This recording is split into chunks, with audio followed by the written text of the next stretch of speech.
Meus amados, a paz do nosso Senhor e Salvador Jesus Cristo. Hoje gostaria de ler mais um texto da Palavra de Deus com você e refletir na Palavra do Senhor.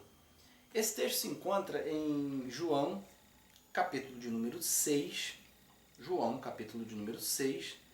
Nós vamos ler do versículo 60 ao 71. João, capítulo 6, do versículo 60 ao 71, que diz assim: Muitos, pois, dos seus discípulos, ouvindo isso, disseram: Duro é este discurso, quem o pode ouvir? Sabendo, pois, Jesus em si mesmo que os seus discípulos murmuravam a respeito disso, disse-lhes: Isto vos escandaliza? Que seria, pois, se visseis subir o Filho do Homem para onde primeiro estava? O Espírito é o que vivifica, a carne para nada aproveita. As palavras que eu vos disse são espírito e vida. Mas há alguns de vós que não creem, porque bem sabia Jesus, desde o princípio, quem eram os que não criam, e quem era o que havia de entregar. E dizia: Por isso eu vos disse que ninguém pode vir a mim, se por meu Pai lhe não for concedido. Desde então, muitos dos seus discípulos tornaram para trás, e já não andavam com ele. Então disse Jesus aos 12: Quereis vós também retirar-vos? Respondeu-lhe, pois, Simão Pedro: Senhor, para quem iremos nós? Tu tens as palavras da vida eterna. E nós temos crido e conhecido que tu és o Cristo, o Filho de Deus. Respondeu-lhe Jesus: Não vos escolhi a vós os 12?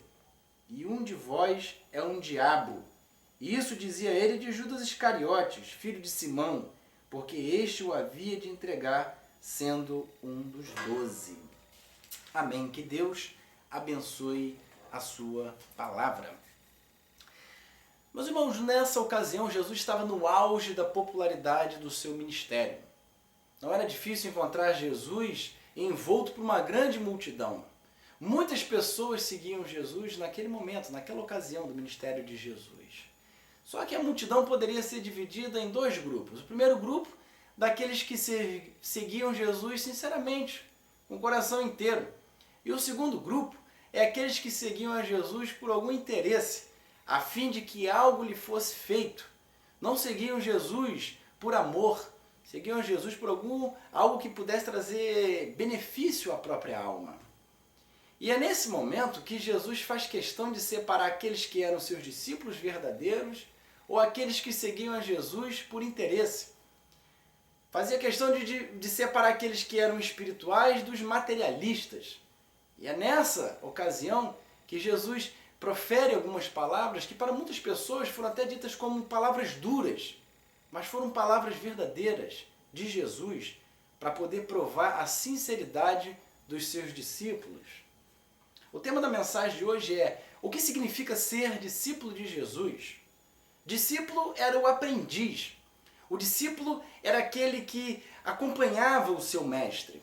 É aquele que estava sendo instruído pelo seu mestre. O discípulo era aquele que observava as ações e ouvia as palavras do mestre para poder não só assimilar, mas realizar tudo aquilo que lhe era proposto.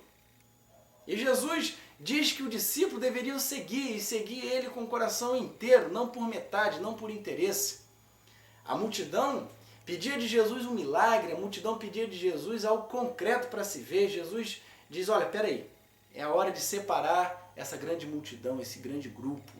Quem me seguir vai me seguir de verdade. Quem me seguir não vai seguir por aquilo que eu faço, pelos sinais, pelas maravilhas ou pelos prodígios. Vai me seguir porque me ama. E nós vamos ver nesse texto o que significa ser discípulo de Jesus. Ser discípulo de Jesus implica em algumas atitudes. E essas atitudes foram exigidas do próprio Mestre, do próprio Jesus, que proferiu palavras para que a multidão assimilasse, na realidade, o que ele queria daqueles que o seguiam.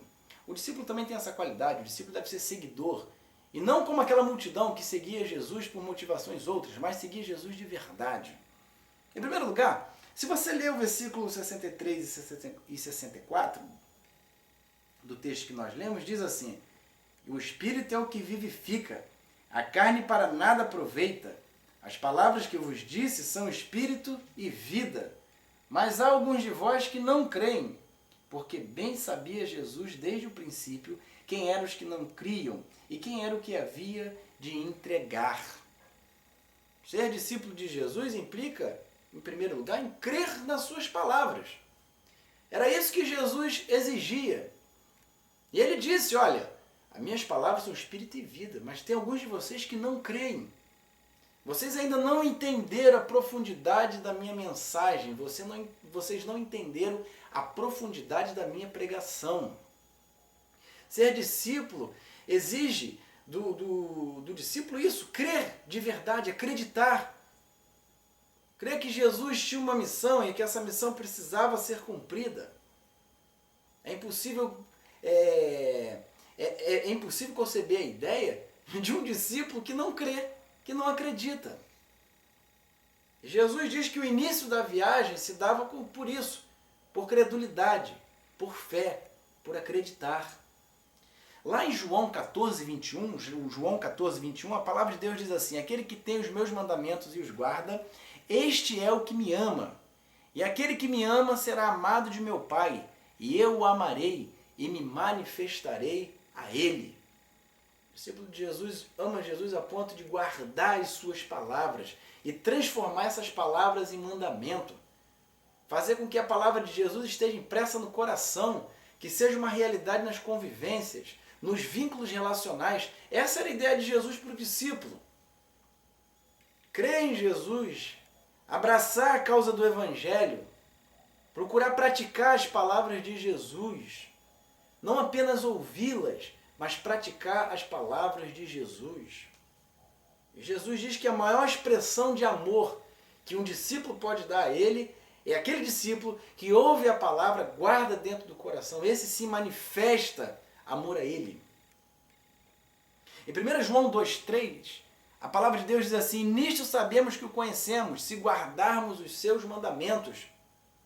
Se temos pleno conhecimento do nosso Senhor, isso vai estar explicitado no fato de nós cumprirmos aquilo que já nos foi mandado.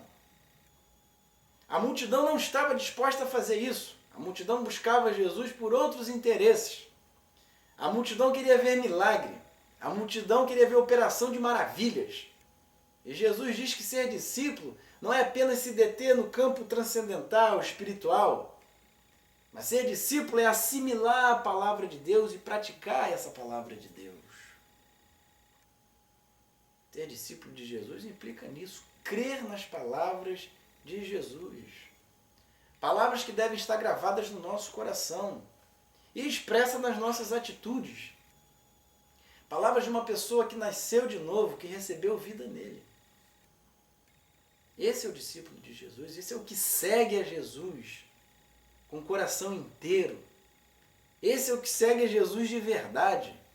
E essa era a primeira exigência de Jesus para aquele que o seguia. Você tem que crer. Você tem que crer nas minhas palavras.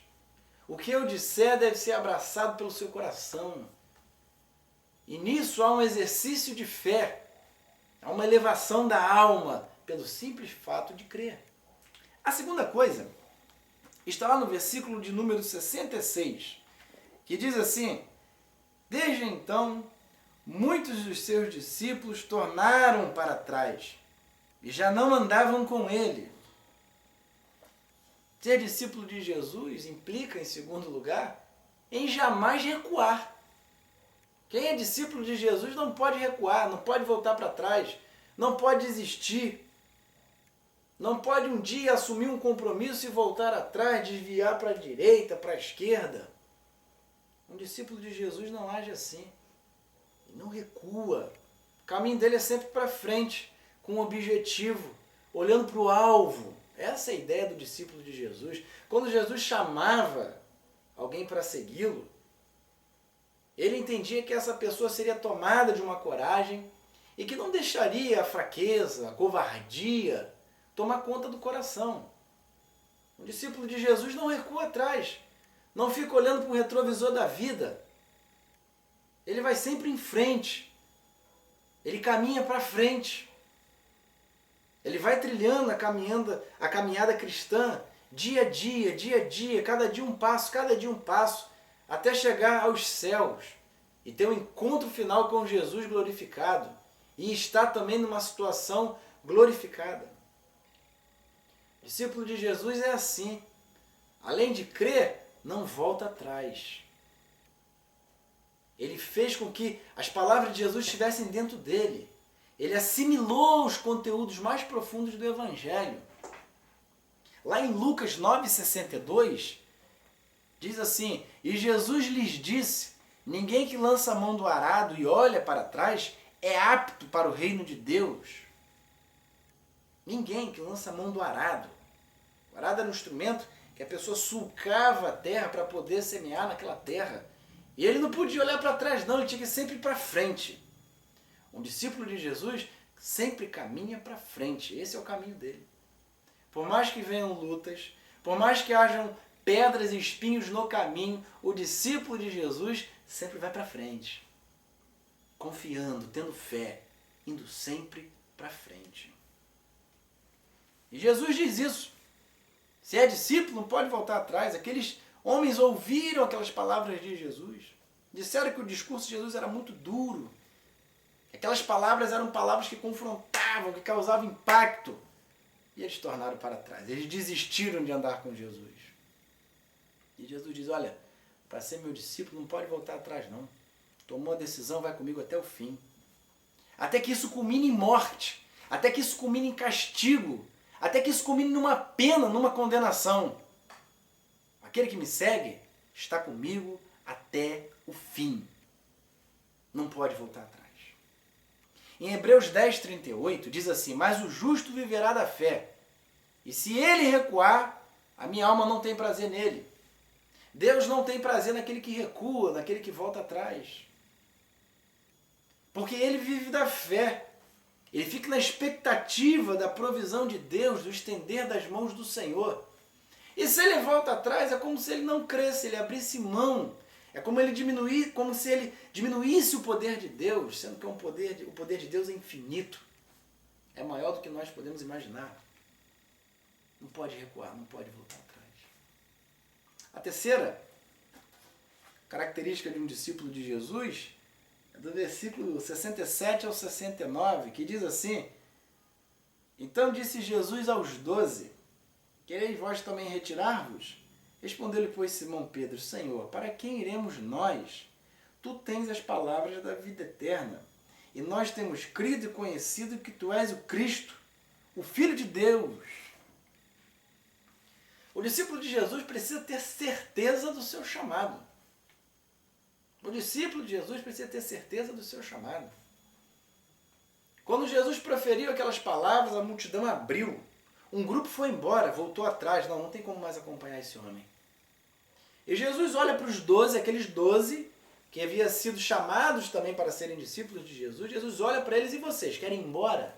Vocês também querem se retirar? Vocês também querem recuar? Vocês querem ceder à própria vontade? É com vocês.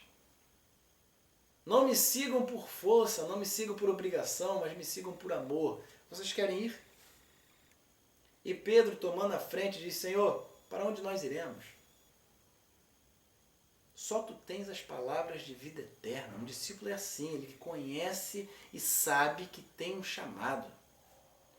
E ele se vê numa situação até sem lugar para ir. Nós vamos para onde? Nós temos que ficar com o Senhor. É no Senhor que nós encontramos uma solução para a vida. Vamos para onde? O discípulo de Jesus tem essa certeza do chamado. Se eu fui chamado, eu vou cumprir o meu chamado. Essa é a ideia. E é isso que Pedro deixa evidente na sua confissão. É isso que Pedro deixa evidente nas suas palavras. Senhor, eles podem até ir, mas eu não vou. Mesmo que você veja a multidão indo, virando as costas para Jesus, continue com Jesus. Mesmo que algumas pessoas profiram algumas palavras contra Jesus, se oponham a Jesus, continue em Jesus. Porque só Ele tem as palavras de vida eterna. Só Ele. Um discípulo de Jesus reconhece o chamado dessa maneira. Confessando dessa forma. Tu és o Cristo, o Filho do Deus vivo, o Senhor é o enviado, o Senhor é o Messias. Aquele que traz salvação, que liberta do pecado. Aquele que tem o perdão de Deus em si. Eu não posso te abandonar, Jesus. Porque eu sei que você não me abandona. Em quarto lugar, do versículo 70 ao 71, respondeu-lhe Jesus: não vos escolhi a vós os 12, e um de vós é um diabo. E isso dizia ele de Judas Iscariote, filho de Simão, porque este o havia de entregar sendo um dos 12. Um discípulo de Jesus não se deixa vencer pelo mal. Um discípulo de Jesus não se deixa vencer pelo mal. Jesus estava falando a respeito de Judas Iscariote. E Jesus sabia que Judas o entregaria. E Judas estava ali, junto com os 12 discípulos. Foi chamado também para ser discípulo. Mas um homem que estava com o seu coração entregue a Satanás, totalmente avesso à vontade de Deus. E Jesus diz, olha, quer ser meu discípulo? Você não pode se deixar dominar pelo mal. Porque o diabo fica insistentemente fazendo de tudo para que eu e você possamos cair. Para que a gente desvie do caminho do Senhor. Para que a gente não se mantenha firme, perseverante. E o nosso coração não pode abrir espaço para a atuação de Satanás. A Bíblia diz em Efésios 4:27, não deis lugar ao diabo. A palavra de Deus está dizendo, não deis lugar ao diabo. O mínimo espaço que exista, não dê ao diabo. Entregue a sua vida por completo, para que o diabo não entre e faça você fraquejar naquilo que Deus te chamou, que é ser discípulo dele, seguidor dele. Não se deixe dominar pelo mal, não deixe que a sua natureza pecaminosa sobreponha a sua espiritualidade. Não deixe que a carne ganhe essa batalha contra o espírito. Mas pelo contrário, se dedique à oração, à leitura da palavra, se consagre na presença de Deus. Essa é uma atitude do discípulo de Jesus. Lá em Romanos 12:21 diz assim, não te deixe vencer do mal, mas vence o mal com o bem. Mesmo que haja problema de qualquer ordem, não se deixe vencer do mal. Mas em Cristo, peça a Ele força, para que você tenha forças para continuar. Um discípulo de Jesus reage dessa forma. Um discípulo de Jesus pensa dessa forma e segue nesse caminho para a honra e glória do Senhor. Que Deus te abençoe poderosamente e que essa palavra seja completada no seu coração. Até a próxima. Tchau, tchau.